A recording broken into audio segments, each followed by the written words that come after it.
Olá pessoal, tudo bom? Estamos iniciando mais um estudo desse tema desencarnação e vida espiritual. Hoje é o episódio 8, semana do Natal. E com relação ao Natal, tem tudo a ver com o nosso tema. O Natal é de comemoração do nascimento de Jesus. Mas ficou uma marca muito grande sobre os últimos tempos de Jesus encarnado na Terra. Ele que é um espírito puro, perfeito, que não precisa mais encarnar, só encarnou como missão. Nós vamos falar um pouquinho sobre isso também. Mas é um dia também, esse estudo de homenagem a esse espírito que dividiu a história em duas partes, né? Antes e depois de Cristo. E Jesus, na cruz, tem um significado muito grande. Nós, espíritas, costumamos dizer que nós temos que tirar Jesus da cruz. A principal mensagem de Jesus está em todos os seus ensinamentos, no Evangelho, principalmente a parte moral. Jesus nos mostra o caminho para nós chegarmos até Ele. E tudo, absolutamente tudo que Jesus falou, no sentido moral, é de extrema importância para nós. Por isso que nós dizemos também que Jesus, além de ser nosso Senhor, Ele é o nosso grande mestre, nosso irmão maior, modelo e guia da humanidade. A propósito, nós temos a pergunta 625 do Livro dos Espíritos, que tem a resposta mais curta. Kardec pergunta: quem é aquele que nós podemos considerar como modelo e guia da humanidade? A resposta curtinha é Jesus, ou no original, segue Jesus. E nós procuramos seguir Jesus. E dentro desse tema de desencarnação e vida espiritual, Jesus na cruz significa para nós a desencarnação mais importante da história. E a sua reaparição após a cruz, a mais fantástica e sólida constatação da existência da vida espiritual, de que a morte não existe. Para nós, este é o grande significado de Jesus na cruz, nos mostrar aquilo que ele ensinou o tempo todo. Ele falou muito do reino dos céus, do reino de Deus, e ele disse que há muitas moradas na casa do meu Pai. Ele ia nos preparar uma delas. Então Jesus é muito enfático sempre sobre a continuidade da vida. Mas existe muita incompreensão ainda sobre Jesus. E nós sabemos que Jesus, ele é o governador espiritual da Terra. Ele participou de todo o processo de vinda aqui para a Terra, dois espíritos, filhos de Deus, inclusive de um processo bastante complexo, da vinda de espíritos de um outro orbe, de um outro planeta, que orbita o sistema de Capela, que são duas estrelas, uma em volta da outra, é um sistema binário. Então todos já ouviram falar dos exilados de Capela, que formaram 4 grandes grupos aqui na Terra. Um desses grupos, o povo hebreu, que são basicamente é um povo formado pelos exilados. E é esse povo que Jesus escolheu, desde Abraão, todos os profetas, aquilo que está descrito na Torá, que para nós é o Velho Testamento, e até o momento da vinda dele. Tudo isso foi programado, tudo foi planejado, nada aconteceu ao acaso. Mas eu vou citar algo aqui que é muito incompreendido, que é Jesus na cruz. Então vejam aí a figurinha, para mim, 8.1. Jesus na cruz, então, e vocês devem lembrar dessa passagem, uma das últimas frases de Jesus: meu Deus, por que me abandonaste? Em algumas traduções, por que me desamparaste? E muitas pessoas ficam pensando, voltando aqui para mim, Muitas pessoas ficam pensando assim, na hora H, Jesus fraquejou, ele se sentiu abandonado por Deus. Mas será que foi isso mesmo? Será que um espírito puro, perfeito, com toda a capacidade, potencialidade, capacidade mental, ia fraquejar na hora? Lembrem de uma coisa, na Semana Santa existe ainda o ritual em alguns países, que eu acho desnecessário, de pessoas que se deixam pregar na cruz. Elas espontaneamente se deixam pregar na cruz. Lógico que não se compara ao que aconteceu com Jesus, que cravaram um prego enorme nos calcanhares dele e nos pulsos. Mas essas pessoas demonstram alguma força mental. Será que Jesus não demonstraria a sua força de conter, não que ele mascarasse a dor, mas suportar a dor? Por que ele disse, meu Deus, por que me abandonaste? Então vejam esta outra figura 8.2, é o Salmo 22. Nós temos 150 salmos, a maioria deles, acredita-se, foram gerados através de Davi, certamente por mediunidade, e o Salmo 22 começa justamente assim: meu Deus, por que me abandonaste? Eu vou ler só a parte em negrito. Muitos touros me cercaram, abriram contra mim suas bocas, e todos os meus ossos se desconjuntaram. A minha força se secou como um caco, pois me rodearam como cães. O ajuntamento de malfeitores me cercou. Transpassaram-me as mãos e os pés. Poderia contar todos os meus ossos. Eles veem e me contemplam. Repartem entre si as minhas vestes e lançam sortes sobre a minha roupa. Voltando aqui para mim, o que vocês entendem sobre isso? Este é o Salmo 22. Jesus na cruz estava recitando o Salmo 22, que fala justamente de Jesus na cruz. Na época, isso aí tem séculos antes da vinda de Cristo, certamente mediunicamente neste Salmo se falava que o Messias que viria, que os judeus acreditavam que viria, passaria por esta situação. E Jesus, antes de ser preso, falava para os apóstolos que seria sacrificado. Jesus sabia de tudo que ia acontecer com ele.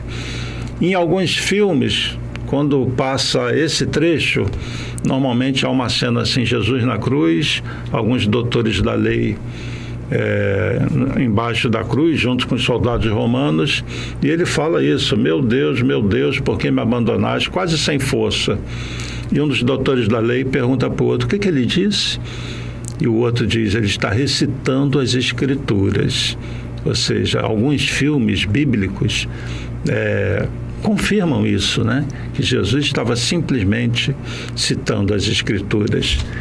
E com este evento de Jesus na cruz, com este Salmo 22, tudo o que ele planejou se cumpriu. Estavam cumpridas todas as passagens das Escrituras, absolutamente tudo. E ele encerra o ciclo dele entre nós, com um corpo de carne e de osso, com uma das últimas frases sendo esta: meu Deus, por que me abandonaste? Eles dividem as minhas vestes, meus ossos se quebraram, os pregos quebraram, né? Os ossos do calcanhar, do pulso. Então, é belíssimo esse momento de Jesus na cruz, embora terrível para nós, o sofrimento pelo qual ele passou, que já começa antes pela tortura de chicotes que tinham pontas de metal e que arrancavam pedaços da carne, não eram simples chibatadas que machucavam a pele. Ele foi torturado de forma diferenciada, por isso perdeu muito líquido e por isso em 6 horas ele falece na cruz, porque normalmente as pessoas ficavam dias na cruz. Então, Jesus, além de suportar tremendamente, de forma digna, aquele momento de extrema dor, ele ainda estava ensinando. E ele ensina o tempo todo, até na cruz. Pai, perdoa-os, eles não sabem o que fazem. E uma série de situações que, se vocês analisarem Jesus na cruz, ele está o tempo todo ensinando. Ele vê Maria com João e as outras duas Marias, mas ele fala para João e Maria: filho, eis aí tua mãe, mãe, eis aí teu filho, né? Cuidem um do outro. A partir de agora, João, entrego em suas mãos esse cuidado com a minha mãe Maria de Nazaré. Então é uma coisa belíssima, profunda, que nós, nessa semana do Natal, temos que pensar o seguinte: dia de Natal é dia de homenagear Jesus. Não deixem de fazer uma prece naquela véspera de Natal, quando a maior parte das famílias comemora o Natal. Ensinem a seus filhos, seus netos, seus sobrinhos, as suas crianças, ensinem sobre Jesus. O Natal para as crianças está muito focado em Papai Noel. Não tirem esse sonho das crianças de Papai Noel, mas falem para elas de Jesus. Digam que, na verdade, os presentes de Papai Noel são uma homenagem a Jesus, que amava todas as crianças. Façam com que seus filhos se evangelizem. Isso significa, conversem de vez em quando com eles sobre a parte da moral, no sentido do amor, da importância do perdão, na importância deles aceitarem os outros como as pessoas são, deles respeitarem. Tomem o Evangelho como base. Hoje existem livrinhos para crianças do Evangelho segundo o Espiritismo, que é o Evangelho de Jesus, com figurinhas. É muito bom um pai ou uma mãe. Até se perdeu hoje esse sentido, não percam isso. Aquela coisa do pai e a mãe sentar com a criança antes de dormir, contar uma historinha. Por que não contar uma historinha sobre Jesus? Pensem nisso, façam isso. Nós precisamos espiritualizar a Terra. Essa nova geração vem para modificar as coisas. Vocês vão despertar sentimentos muito bons em muitas das crianças que vêm preparadas para mudar esse mundo. Mas esse mundo precisa ser mudado pelo amor, porque a tecnologia já avançou muito, vai continuar avançando, não tem jeito. Mas nós precisamos criar seres espiritualizados, seres que reflitam sobre a vida e sobre o amor. Então, fica aí o convite para que vocês, no Natal, nessa celebração, façam uma prece e que coloquem na rotina de vocês, pais, avós, tios, tias, conversar sobre Jesus com as suas crianças. Isso é para o bem delas, isso é para o bem da humanidade. Não se trata de querer impor uma religião à criança. Ela vai crescer e vai escolher. Nós estamos falando de valores, coisas que dão dignidade ao ser humano, reflexões que para eles vão significar mudança de comportamento, tá bem? Jesus conta com vocês. Jesus não quer apenas festa. Vamos fazer prece, vamos assumir um compromisso com Jesus, principalmente os espíritas que já assumiram esse compromisso antes de encarnar, tá bom? Bom, continuando aqui. Quem é Jesus, afinal de contas? Quando a doutrina espírita foi codificada, nós tivemos uma visão muito diferenciada sobre Jesus. Jesus é filho de Deus? É, obviamente que é. Mas eu sou, vocês são, todos vocês, essas crianças, todas são filhas de Deus. E todos vieram aqui à Terra com um planejamento, com uma programação. E Deus tem uma programação, um projeto para cada um de vocês que vai muito além dessa passagem breve, ocupando esses corpos de carne e de osso. Não é a primeira vez. que nós ocupamos um corpo de carne e de osso, nós que somos consciências, criados à imagem e semelhança de Deus, uma inteligência, um princípio inteligente em evolução. E o projeto de Deus para todos nós, para todos vocês, é que vocês atinjam uma condição de espíritos puros, perfeitos, ou seja, sem vícios, plenos em virtudes, plenos em conhecimento, plenos em amor. Vocês não desejariam isso para os seus entes queridos, para as suas crianças? Então, como o tema é desencarnação e vida espiritual, a desencarnação é um processo, é uma etapa da nossa vida de espírito. Já desencarnamos várias vezes, vamos desencarnar outras e vamos encarnar, nascer aquele bebezinho lindo várias vezes. A matéria que nos reveste muda, nós somos os mesmos. O espírito só tem uma vida, a vida que segue através da evolução, cumprindo esse projeto de Deus, da perfeição. Mas os corpos são vários e sempre nos acompanha o corpo espiritual, que vai agregando matéria e desagregando, encarnando e desencarnando. Mas o próprio corpo espiritual é como se tivesse várias camadas, ele também vai se modificando, mas nós vamos com ele até atingirmos a plenitude, seres de luz, que aí não precisam mais encarnar, estão em outra condição de vida. Bom, dentre os ensinamentos de Jesus, nós temos um capítulo no Evangelho segundo o Espiritismo, lindíssimo, que diz: há muitas moradas na casa do meu Pai. Esse é o título. E o trecho completo é assim, Jesus falando: há muitas moradas na casa de meu Pai. Se assim não fosse, eu já vou-lo teria dito. Estou indo para vos preparar um lugar. É interessante, né, Jesus dizer que está indo para nos preparar um lugar. Que lugar é esse? Uma das moradas.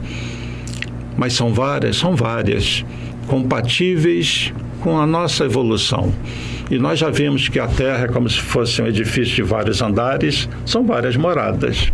E que existe vida em outros mundos, vida nessa matéria que nós conhecemos, da tabela periódica, mas vida também nessa outra matéria, que a ciência está descobrindo que não é essa matéria que nós conhecemos, da tabela periódica. Então, a vida no universo, ela existe de várias formas, e nós, que somos uma luz, uma centelha, uma inteligência, uma consciência, nos revestimos sempre de matéria, de vários níveis de matéria, e temos que galgar um processo, uma escada muito longa de evolução, seguindo os vários mundos que existem. E nesse capítulo do Evangelho segundo o Espiritismo, o bonito do Evangelho segundo o Espiritismo é que, com a codificação feita por Kardec, os espíritos superiores que trabalham com Cristo, com autorização dele, vieram nos informar, nos explicar o que Jesus quis dizer em cada passagem.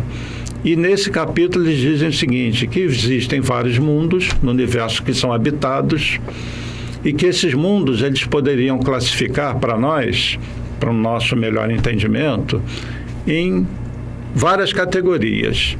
Então eles dividem os mundos primitivos, que nós conhecemos, daqueles seres das cavernas, os mundos de prova e expiação, os mundos de regeneração, os mundos ditosos e os mundos celestes. Quantos mundos existem primitivos? Uma infinidade. Daqueles seres das cavernas, daqueles seres que nós já fomos um dia. Quem ocupa esses mundos? São os espíritos recém-criados. Antes dessa etapa de surgimento do espírito, nós passamos pelos reinos da natureza. Mas é um assunto muito complexo, não vamos abordar aqui. Mas nós surgimos na vida, no universo, uma primeira vez como espírito, simples e ignorante, sem conhecimentos, sem malícia, simples. E a partir daí nós começamos o ciclo das reencarnações, para o espírito aprender.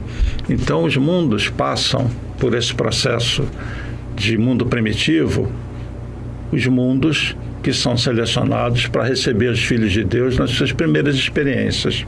E eles vão reencarnando nesses mundos, até que chega um ponto, e sempre há espíritos superiores acompanhando esses primitivos, que começam a colocar ideias, vamos dizer assim, inspirar, e também fazem encarnar espíritos mais evoluídos no seio daqueles espíritos. E chega um momento, por exemplo, o que aconteceu na Terra? No momento da nossa história, o homem aprendeu a criar os animais em cativeiro, aprendeu as técnicas de irrigação, e isso foi muito importante, porque de um povo nômade que corria atrás do alimento, atrás da caça, nós começamos a nos fixar nas beiras de rios, com as plantações, os animais em cativeiro, e de uma população nômade, nós começamos a viver em sociedade. E aí começa uma outra fase da história. O homem vivendo em sociedade. E eles vão reencarnando, e a espiritualidade sempre enviando um espírito mais evoluído nos vários grupos para alavancar o progresso. No passado da Terra, vou falar muito rapidamente, para não tomar muito tempo, nós tivemos um grupo espiritual que veio de outro orbe, os capelinos, que encarnaram e formaram 4 grandes grupos aqui na Terra. Ou seja, espíritos que estavam sendo exilados de um mundo passando por uma fase parecida que a Terra está passando, e que encarnaram no seio daquele povo primitivo. E surgiram 4 grandes grupos: o povo da Índia, os egípcios, os romanos e os arianos. Deu um branco. E os arianos eram os mais danadinhos, viu? Os mais guerreiros, mais difíceis. E foi o povo hebreu que Jesus escolheu para vir. Então, à medida que na evolução vão encarnando esses espíritos, e aquele mundo deixa de ser um mundo primitivo, ele entra cada vez mais naquele processo de provas e expiações, que leva séculos, milênios, onde vem outros espíritos mais evoluídos, sempre alavancando o progresso. Aí nós tivemos no passado Forri, na China, Lao Tse, nós tivemos Confúcio, tivemos Sócrates, Platão, Krishna, Buda e uma infinidade de seres, além daqueles outros que vieram no campo do conhecimento. Enfim, esse mundo vai evoluindo como provas e expiações, mas existe um limite. Quando então é feita uma separação daqueles que não estão conseguindo acompanhar o progresso depois de várias encarnações, por o mundo passar para uma outra fase, que é a chamada de regeneração, onde só ficam os espíritos que têm um certo potencial, uma certa evolução, que é o momento da Terra, que é um momento sempre turbulento, que é o momento que Jesus falou simbolicamente da separação do joio e do trigo. Então nós estamos na Terra ingressando aos poucos no mundo de regeneração. Muita coisa está acontecendo e muita coisa vai acontecer, mas o objetivo é sempre o progresso. E esse mundo de regeneração continua por séculos e séculos, agora somente com espíritos com uma certa evolução. Então dá para imaginar a ciência sendo usada somente para o bem. E aí a espiritualidade abre certas cortinas, tira o véu de certas situações, por exemplo, contato com outras civilizações de outros orbes que vão se apresentar. A tecnologia atinge níveis inimagináveis para nós, e esses espíritos vão encarnando por séculos, milênios nesse mundo de regeneração, até que chega um ponto em que a evolução é tanta que não encarnam mais no corpos físicos, materiais dessa matéria, já são em corpos fluídicos. Daí passa para outra fase esse mundo que ainda está distante de nós, que são os mundos ditosos, dos espíritos que têm já muita evolução, mas mesmo lá eles encarnam em outra matéria, é outra condição de vida e continuam nesse processo de progresso até que chega um ponto lá na frente que eles têm tanto conhecimento, tanto amor, os traços de imperfeição que eles tinham estão totalmente eliminados, que o espírito está purificado. E nessa etapa ele entra em comunhão com o Criador de tudo, com essa inteligência suprema que nós chamamos de Deus. Nesse ponto de espírito puro, é o ponto que Jesus já atingiu há muito tempo. Então, quem é Jesus? É um espírito, um irmão nosso, que um dia viveu num mundo qualquer que não conhecemos, primitivo, e que passou por todo o processo evolutivo que todos vocês, eu, todos nós estamos passando, e que um dia chegaremos àquela condição. Só que quando nós chegarmos lá, Jesus já está muito na frente, porque o espírito não para de evoluir. Então, eu vou mostrar uma figura para vocês que mostra o ciclo evolutivo dos mundos, que nós podemos chamar também do ciclo evolutivo dos espíritos e os mundos em que esses espíritos vivem. Então, vejam aí a figura que para mim é a 8.3, evolução do espírito. Ciclos evolutivos dos planetas e dos espíritos que os compõem. É o que eu falei. Mundos primitivos, tem inúmeros pelo universo. Provas e expiações, mesma coisa, são inúmeros. E nós estamos, está vendo a setinha aí, passando para a regeneração. E vamos passar por séculos, milênios desse mundo de regeneração, um mundo muito diferente do que conhecemos atualmente, e um dia lá na frente vamos dar um outro salto para os mundos ditosos, onde continuaremos aprendendo. E vejam que os mundos ditosos, já botei uma figurinha aí que é meio fluídica, né? E nós vamos aprendendo e aprendendo a amar, aprendendo as leis naturais, vamos ter uma condição de vida completamente diferente, já não presos a um mundo, e até atingirmos a condição de espíritos celestes, onde está Jesus. Então, essa figura mostra o projeto de Deus para todos vocês. Então, aquela pergunta, o que eu sou, de onde eu vim, para onde eu vou, já está respondida. Vocês são filhos de Deus, foram criados um dia simples e ignorantes, e o destino de vocês é serem espíritos puros, imensamente felizes. Só existe um determinismo para o espírito, que ele será feliz. E não há felicidade na ignorância e na falta de amor. Então, essa figurinha simples mostra a evolução do espírito, poderíamos dizer, do átomo ao arcanjo, da condição de ser primitivo à condição de um ser celeste. Então, voltando aqui para mim, nessa condição de espírito puro, integrado a Deus, os espíritos têm missões grandiosas. Qual é a missão de Jesus? Nós conhecemos uma parte dela. Ele é o dirigente espiritual da Terra. E disse que Jesus é dirigente de outros mundos também. E Jesus está em total sintonia com esse Criador, com Deus. Por isso ele disse, eu estou no Pai e o Pai está em mim. E eu faço as vontades de meu Pai. Mas seria Jesus o único espírito? Não. O único espírito puro, que eu quero dizer, não. Existem outros. Mas antes, vamos falar de um assunto muito rapidamente, importantíssimo. Como é que a gente pula de um mundo para o outro? Como que a gente... Existe, portanto, essa reencarnação? É lógico que existe. Detalhe, Jesus se apresentou como judeu, ele veio no seio do povo hebreu, ele falou de reencarnação, porque é a crença dos judeus. Gilgul Neshamot é a palavra em hebraico que significa reencarnação. E Jesus, em várias passagens, ele fala da reencarnação, não usando a palavra reencarnação. Por exemplo, tem um trecho que ele pergunta para os apóstolos, quem dizem por aí que eu sou? O que eles estão perguntando quem eu sou? Quem eles estão respondendo quem eu sou? E eles respondem para Jesus, uns dizem que é esse Elias, outros que é Jeremias, ou qualquer um dos profetas. Todos esses tinham vivido séculos antes de Jesus. Então, o que o povo acreditava? Que Jesus poderia ser um dos profetas reencarnado. Jesus faz referência em outras passagens a João Batista como sendo o profeta Elias reencarnado, como João Batista.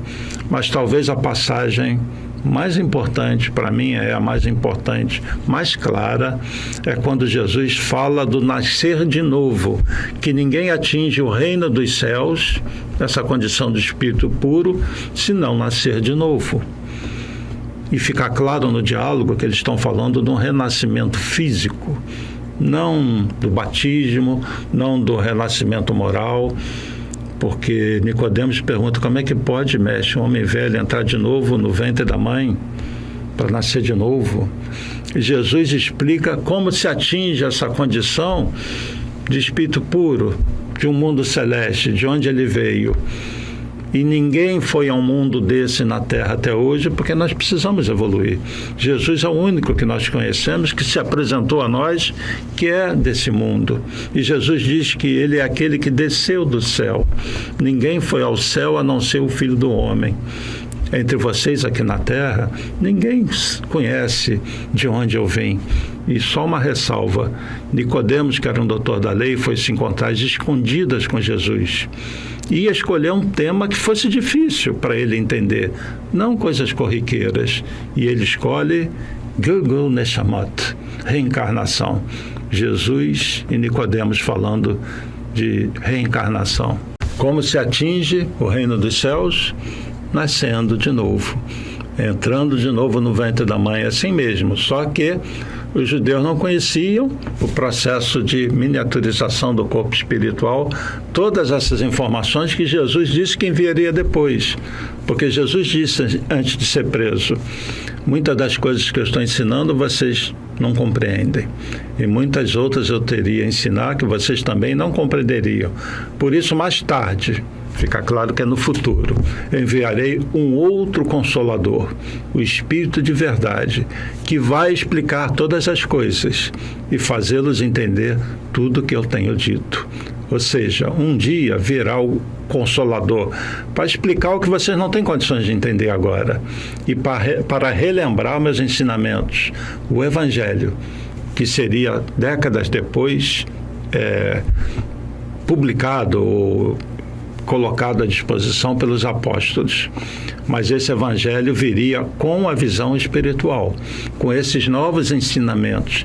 E essa é a beleza do Consolador, do Espiritismo, que é o Consolador que Jesus prometeu enviar para explicar tudo, a vida espiritual, e nos dar uma visão espiritual do evangelho. A reencarnação só saiu dos dogmas da Igreja no ano 553 depois de Cristo, com o imperador Justiniano, que retirou a doutrina dos princípios por uma praga que roubaram contra a mulher dele, a imperatriz Teodora. Mas também não é nosso assunto, eu vou me estender muito se eu for falar disso. Já falei outras vezes, em futuros estudos talvez a gente fale. Então Jesus está falando desse reino dos céus, desse reino de Deus, que é muito mais uma condição íntima que nós vamos atingir. O reino de Deus está dentro de nós, não é um lugar. Os mundos celestes, nesses mundos, vamos dizer assim, os espíritos não ficam presos a ele, são dirigentes de mundos. Portanto, Jesus seria o único que atingiu essa condição? Lógico que não. Existem vários Jesuses pelo universo. E onde está dito isso na doutrina espírita? Em vários trechos. Eu vou escolher um que vocês já devem conhecer, da obra Caminho da Luz. Vejam aí mais uma figurinha. É a figura 8.4 para mim. E o Espírito Emmanuel diz assim: rezam as tradições do mundo espiritual. É como se quem dissesse assim: dizem por aí no mundo espiritual, né? A gente sabe disso, que na direção de todos os fenômenos do nosso sistema existe uma comunidade de espíritos puros e eleitos pelo Senhor Supremo do Universo. em cujas mãos se conservam as rédeas diretoras da vida de todas as coletividades planetárias. Essa comunidade de seres angélicos e perfeitos, da qual é Jesus um dos membros divinos, ao que nos foi dado saber, apenas já se reuniu nas proximidades da Terra para a solução de problemas decisivos da organização e da direção do nosso planeta por 2 vezes no curso dos milênios conhecidos. Voltando para mim, Emmanuel diz que essa comunidade de espíritos puros de Jesus se reuniu por 2 vezes. E na obra Caminho da Luz, ele cita em outro trecho que existe uma 3ª reunião agendada. E essa reunião foi feita já, quando, em julho de 1969, quando o homem pisou na Lua. E aí vem aquela questão de que Jesus teria pedido a esse grupo mais 50 anos, porque algo iria acontecer. E esse prazo foi vencido em 2019. E o que acontece logo depois de 2019? Vem uma pandemia mundial, um vírusinho. E na descrição do fim dos tempos, na Gênesis nós temos o último capítulo, Sinais dos Tempos, coisas muito importantes que são ditas, que eu também não vou comentar aqui agora, talvez isso seja assunto para um outro estudo, mas nós estamos nesse momento, nesse apocalipse, nessa fase de grande mudança, que é a fase de separação do joio do trigo, de separação dos espíritos muito resistentes nessa evolução. Esse é o momento que a Terra está vivendo. Todos vocês concordaram em reencarnar nesses tempos difíceis. Dificuldade é oportunidade de crescimento. Vejam-se como seres espirituais. Vocês são os trabalhadores da última hora. Leiam, releiam, estudem a parábola dos trabalhadores da última hora. É um dos capítulos do Evangelho. E Jesus falou simbolicamente desses tempos e disse que um dia ele viria em sua glória. E ele falou simbolicamente. Ia colocar à direita e à esquerda, à direita as ovelhas, à esquerda os lobos. E ele falaria para aqueles à direita: venham a mim, benditos de meu Pai. E para os da esquerda o tratamento seria diferente, porque os da direita são esses que vêm reencarnando e que merecem assumir um mundo de regeneração. Bem-aventurados os mansos e pacíficos, pois herdarão a terra, mundo de regeneração. E coloque uma coisa em mente: então, os entes queridos de vocês que já se foram estão nessa caminhada. Nós estamos nessa caminhada, seja na carne, nessa matéria, seja fora da carne, na outra matéria. Todos, absolutamente todos, irão alcançar essa condição de espírito puro, perfeito. Deus não erra projeto. O que acontece é que esse caminho é um pouco mais reto para alguns, pisando em areia fofa, e para outros é todo tortuoso, pisando em espinhos, até o momento que o espírito muda. E o espírito só vai passar por uma fase de regeneração quando ele se regenerar pelo amor. E esse é o grande momento dessa separação. Aqueles que não estão em condições voltam para um mundo próximo àquele mundo primitivo, um outro planeta, um outro orbe. E aqueles que continuarem, os que herdarão a terra, são os mansos, os pacíficos. Não são santos, mas espíritos com já grande potencial de conhecerem novas coisas, merecedores de viver num mundo mais feliz, que daí para frente as revelações, inclusive da espiritualidade, a tecnologia e a qualidade de vida de espíritos que se respeitam, que se amam, muda completamente a face do planeta e muda cada vez mais, de forma exponencial. E Jesus, simbolicamente, e vamos lembrar disso, porque estamos quase no final, e eu repito, para que vocês no Natal façam homenagem a Jesus, façam prece, ensinem às suas crianças, ensinem aos seus jovens O Evangelho é de uma profundidade enorme. E todos nós não estamos aqui a passeio nesse mundo, nós estamos nesse processo evolutivo. E alguns vão optar seguir esse caminho pelo amor, outros vão optar seguir pela dor. Não deixem que as pessoas que vocês amam, optem pela dor, principalmente as crianças e os jovens. Esse mundo nunca precisou tanto de Jesus como agora, principalmente nesses tempos de separação do joio do trigo. E Jesus, no Sermão da Montanha, num momento, ele nos ensina a orar.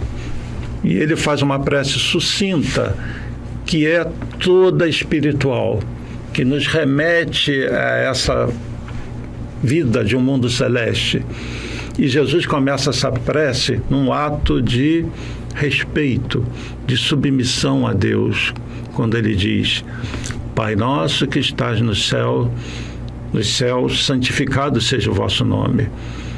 Ele é como se fizesse uma reverência para Deus. No Islã, o que significa Islã? Submissão a Deus.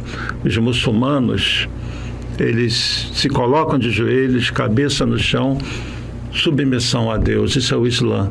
E é assim que Jesus começa a prece. Os judeus também fazem referências a Deus. Então, santificado seja o vosso nome. Ele coloca Deus acima de tudo. E qual é o pedido de Jesus? É que venha a nós o vosso reino, esse reino de mundo, esse mundo celeste, esse reino de Deus, de pleno conhecimento, de pleno amor, que venha a nós, que nós construamos dentro de nós. Mas para construir esse reino, não é a nossa vontade, dentro da nossa ignorância, é que seja feita a vossa vontade, não a minha, tanto no plano físico como no plano espiritual, assim na terra como no céu. Mas para isso, me dê os conhecimentos, me dê o alimento físico, o alimento espiritual, o pão nosso de cada dia que eu preciso diariamente, me dá hoje esse pão. Mas nessa caminhada rumo a esse mundo celeste, onde eu me submeto à vontade de Deus, onde eu peço tudo que eu preciso para essa caminhada, eu assumo um compromisso com Deus.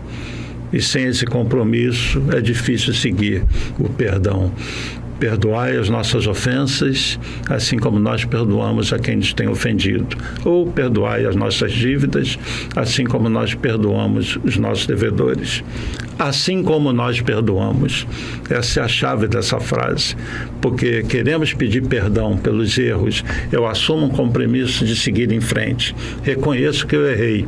Eu peço perdão, mas eu vou perdoar aqueles a quem também eu preciso dar o meu perdão. Porque como Deus vai nos dar um perdão se nós não perdoamos? E um perdão é um ato de amor. Então, perdoai as nossas ofensas, que são muitas, ao longo dos séculos, assim como nós perdoamos aqueles que também erraram, aqueles que nos têm ofendido. E nessa caminhada eu vou sofrer muitas influências de pessoas ao meu lado, influência da matéria, influência de espíritos obsessores. Então, nessa caminhada rumo aos planos de luz, não me deixe cair em tentação. E cumpridas essas coisas, eu estarei livre do mal e poderei ascender aos planos de luz. E essa prece de Jesus, ela sucinta, ela reflete o projeto de Deus para nós. Então, que esse reino de Deus possa ir até vocês, que vocês se esforcem, sejam merecedores para construir o reino de Deus desde já nas suas vidas. E que essa semana, que é a semana do Natal, que é uma semana de homenagem a Jesus, que nós não esqueçamos quem é Jesus e que Ele está aqui dirigindo esse planeta e que nós estamos no fim do ciclo das dores, Novos tempos estão vindo. Tenham forças para suportar o que vier pela frente. Seja em torno de nós, seja nas nossas famílias. Tenham fé. Aqueles que partirem estão seguindo esse ciclo evolutivo. Nós estamos seguindo esse ciclo evolutivo. Um dia vamos partir desse mundo. Um dia alguém vai chorar por nós. Mas nós continuaremos vivos como seres espirituais. E como disse Jesus, não tem outro jeito. É preciso nascer de novo, esquecendo o passado, esquecendo daquilo que nós fizemos de errado, para que nós tenhamos um novo amanhecer. Falem de Jesus com suas crianças e seus jovens. Façam o Evangelho no lar. Procurem não só entender, compreender o Evangelho, mas colocar em prática em suas vidas. Vamos assumir esse compromisso com Jesus, reafirmar esse compromisso no Natal. E eu tenho que encerrar por aqui. Agradeço muito pela atenção. Que todos tenham um Feliz Natal com Jesus nos seus lares. Façam prece, convidem Jesus aos seus lares. E ao invés de pensar em dar presente para os outros, deem um presente para Jesus. E esse presente é o compromisso de seguir na prática do bem, do amor, da caridade, cumprindo aquilo que Jesus pediu que nós fizéssemos, porque Ele é o que mais trabalha para que nós construamos dentro de nós o reino dos céus.